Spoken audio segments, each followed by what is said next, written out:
Screencast 18.9, Calculating Free Energy. Let us take a look at a chemical reaction and think about the standard free energy for that reaction.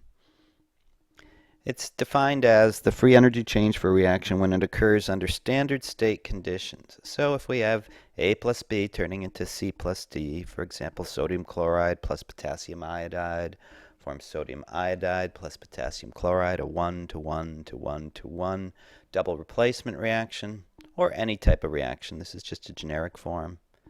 We can generically say that the free energy under those standard conditions, that's the 0 there, for the reaction, and this tells us we're talking about the change in the free energy, is equal to the sum of the free energies of the products minus the sum of the free energy for the reactants, each multiplied times their little coefficients there. So in this case, we've got C and D for our coefficients there, and A and B for our coefficients there.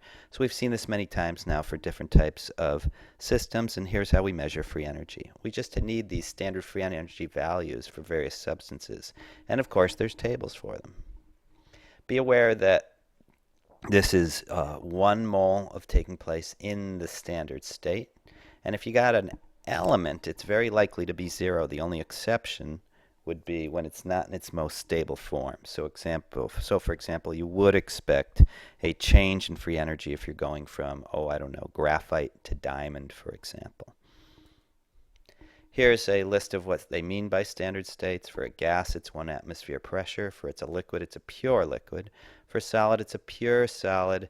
And for an element, it is 0, as we said before, as long as it's at its most stable form. That's probably what the asterisk for. And for a solution, we're talking about a 1 mole per liter concentration. Let's do a calculation. Let's do 2. Calculate the free energy changes at 25 degrees Celsius for these substances. Now, they told you to look it up in a table, but who wants to do that, right? You got to find your textbook, you got to find the page number, you got to try to find these values. So I went ahead and listed them for you. There's oxygen 0, right? That's what we've come to expect for a element. And there's the values. So we just are going to take these numbers, add them up, and subtract that number. And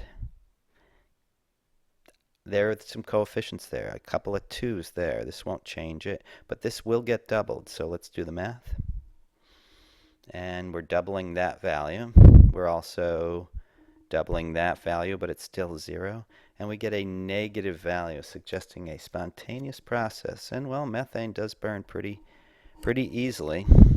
Let's also find out if magnesium oxide is likely to spontaneously break in half. It is becoming more random, but in terms of energy, I don't know. You can form this pretty easily. It gives off huge amounts of heat. I wouldn't expect it to spontaneously go back to form elemental magnesium.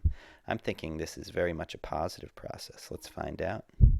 There's the standard free energies given. Both are 0 for our elements, so the math should be pretty straightforward. We simply double this, and we're subtracting it, so a negative of a negative becomes a positive, and we get a very high positive value, as you'd expect. I wouldn't expect powdered white magnesium to suddenly turn into nice clean magnesium metal.